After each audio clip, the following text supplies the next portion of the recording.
Hi, everybody. This is Silvio Canto in Dallas, Texas on Saturday, July the 16th. And welcome to our commentary. Well, it's very hot down here, so I'm not going to dwell on that. It's about 100, it's over 100 degrees, and it's going to be like that for several days. So I don't know. We call it summer here in Texas.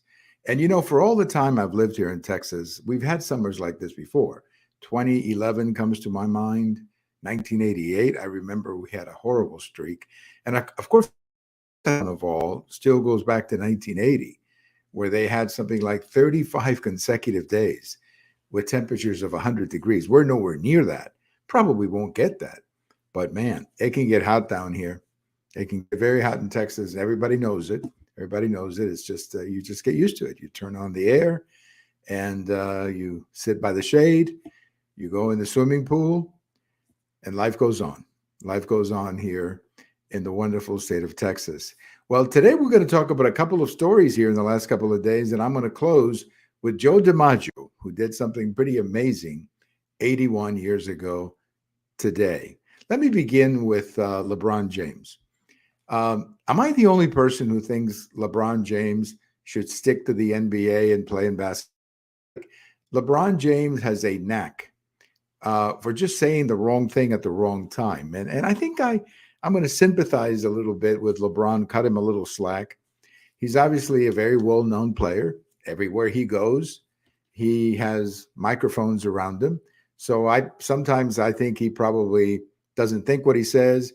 But he made a comment about this young woman who is under arrest in Russia, something to the effect that this young woman didn't want to come back or shouldn't come back to the United States. And he probably didn't mean it the way it came out. I think he did correct himself later.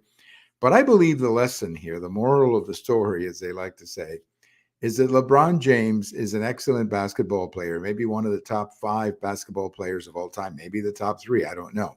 I don't know basketball as well as I know baseball, but he's certainly one of the great ones. And I think he really should stick to the NBA, just stick to playing basketball and, leave the politics to other people. That's what I would say to LeBron. President Biden was in Saudi Arabia. I think he's still over there. He's coming back, I believe, this weekend.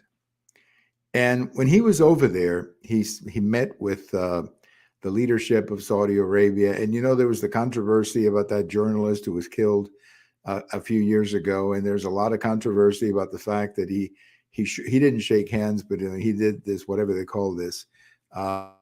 We started doing this, I guess, during the pandemic, whatever they call this. He did it to the other guy from Saudi Arabia. And a lot of controversy. But the bottom line is that he went there to see if he can get the Saudis to, pump more oil. And he's coming home with nothing. And the reason he's coming home with nothing is because the Saudi Arabians know that he's in trouble. They know he's weak. And if you go to Saudi Arabia begging them to pump more oil, you're not going to get them to do anything. Or they're going to increase the cost of doing business to a point where you won't be able to do the deal because you're not going to be able to satisfy what they're demanding, probably weapons or whatever it may be. Remember, he's got to get that approved by the Congress, and that's going to be a very difficult thing to do. But the bottom line, this was a complete mistake on the part of President Biden to go to Saudi Arabia and try to get them to pump more oil when we have enough oil in Texas, in Oklahoma, in Louisiana, in Alaska. And if we add Alberta, Canada to the mix, we probably have enough oil here in North America to take care of all of our needs for a long time. And to have to go over there and beg them for oil, big mistake, huge mistake. And there's something about that region that they can smell weakness. And when they smell weakness, well, they try to get a deal, the best deal they can from you. And I think in this case, I just don't know how he's going to get anything approved by the Congress because Saudi Arabia wants more weapons. And that, again, has to be approved by the Congress. And he's not going to get that approved by the Congress. Well, to say that the Democrats are going crazy over Senator Manchin of West Virginia would be an understatement, but they are. And that's because Senator Manchin has made it very clear that he's not going to spend any more money until we have until control of inflation. The Democrats wanted to do this Build Back Better, this additional spending bill, and Senator Manchin said, no, we cannot spend money at a time of inflation. Senator Manchin is 100% right. This is not the time to be pumping more money into the American economy at a time when you have the inflation rates that we have. I mean, the producer price index came out a couple of days ago, very high. The inflation rate is very high. So Senator Manchin, actually, he's saying to the Democrats, look, guys, I cannot play along with you because I cannot explain this to the people of West Virginia. And he's exactly right. And what the Democrats don't realize is that Senator Manchin is actually doing them a favor, because our inflation today would even be higher if he had gone along with that package earlier in the year. And inflation would only be extended if we do another spending. Senator Manchin is actually helping the Democrats. But of course, the Democrats, I guess they want to do as much as they can before November because they know they're losing at least the House. The Senate is still more competitive, but at least the House, they're going to be losing. And if you lose the House, well, you're not going to be able to do much of anything in the Congress. But they're going after Senator Manchin. They're calling him all kinds of names. And that's a very stupid thing to do. Very stupid thing to do, because they're going to need Senator Manchin other votes down the road. Well, I want to wish a very happy number 79 today. John, if you're a Dallas Cowboys fan, you know who I'm talking about. Jimmy Johnson, of course, coached the Cowboys from 89 to 93. He made it to 2 Super Bowls. He won both of them. He was one of the greatest coaches that the Cowboys ever had, after Tom Landry, maybe the best one. But he and Jerry Jones got into a fight after winning the 2nd Super Bowl, and they broke up the team.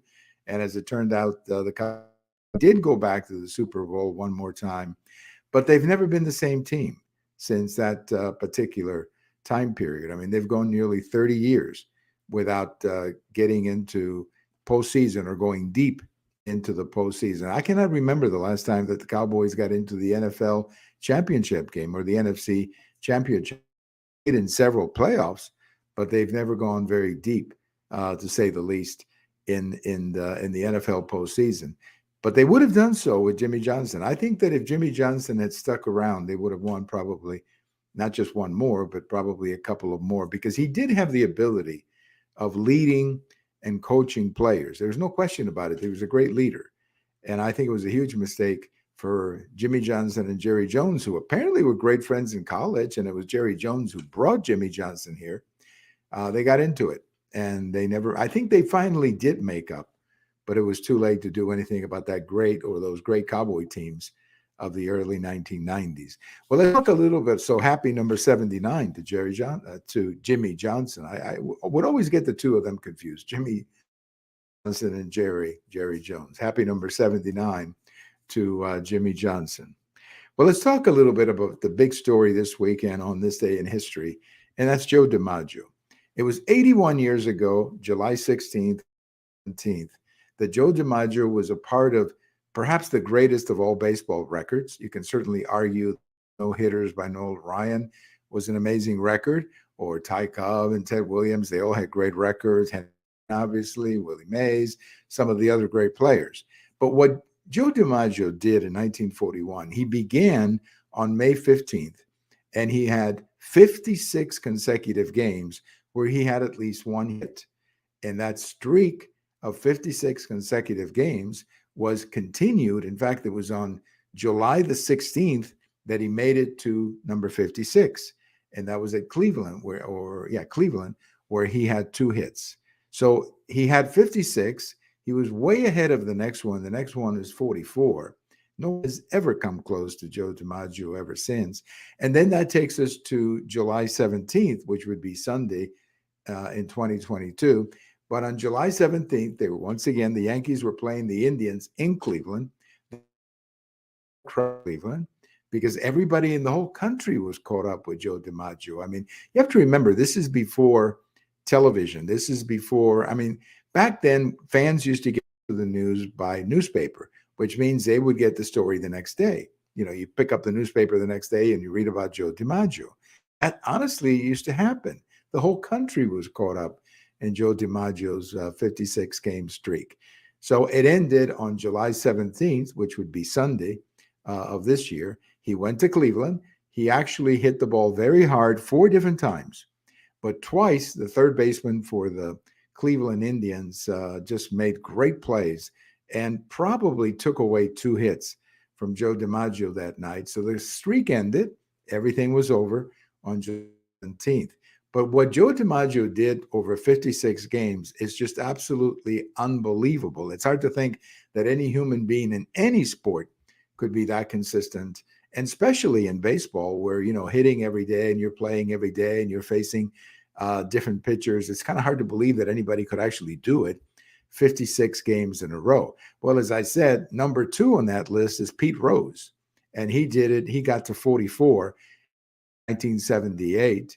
And then Paul Molitor of the Milwaukee Brewers got to number 39 in 1989 or 1987. So, I mean, there's a big difference between 56, 44, and 39. And it just underlines the incredible.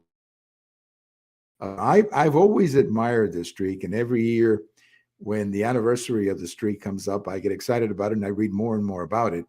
A couple of things about this streak that always impressed me. Number one, he played double headers. Back then they used to play double headers a lot more often than they do now. And he would play the double header. He did not sit out the second game, which is what a lot of stars used to do. Usually when you're a big name player, like a Joe DiMaggio, the manager would say, Joe, you don't have to play the second game. You can sit your legs and, just take the night off. But he wouldn't. He would go out there and play every single game. He would play every game during that streak. So he was out there. When you play 2 games in one day, well, your chances of not getting hit obviously go up. But no, he was out there for every game, every doubleheader. Another amazing thing is that there was a streak about 6 or 7 games in a row where he only had 1 hit. So, any one of those games in the streak would have been over, but he was out there every single day getting at least 1 hit. And the other thing, too, is that he faced some pretty good pitchers like Bob Feller of the Cleveland Indians. He faced him twice, and it's off of Bob Feller. So to me, as I say, I love the streak. I love the story. I think Joe DiMaggio is one of the greatest baseball players of all time. There's something else, too, about this streak that you need to remember. It happened in the summer of 1941. And the country in 1941 was obviously following what was going on in Europe. And Europe is at war. And Japan and the Pacific, everybody was at war that year except the United States. So everybody was very concerned back here that we would be going to war. So that streak by Joe DiMaggio sort of kept the country, kept your mind off the terrible things that were happening in Europe with the war. So the streak, it's come to be known as the streak. It's just one of the greatest sporting events of all time. By the way, I have a post about all of this and where I detail some of the games and some of the numbers on Sunday. That'll be coming out during the streak. And I'll leave you with this. During the streak, he hit over 400. He had like 92 hits and 223 at bats or something like that, hitting way over 400. And he drove in a bunch of runs as well during the streak. Joe DiMaggio, one of my favorites. I never saw him play, obviously. I've only read about him. He was, without question, one of the greatest baseball players of all time, the great Joe DiMaggio. Here's a trivia question. He had 2 brothers who played in the major leagues as well. And I'll be happy to, you can read about that, by the way, in my blog, because I'm running out of time here.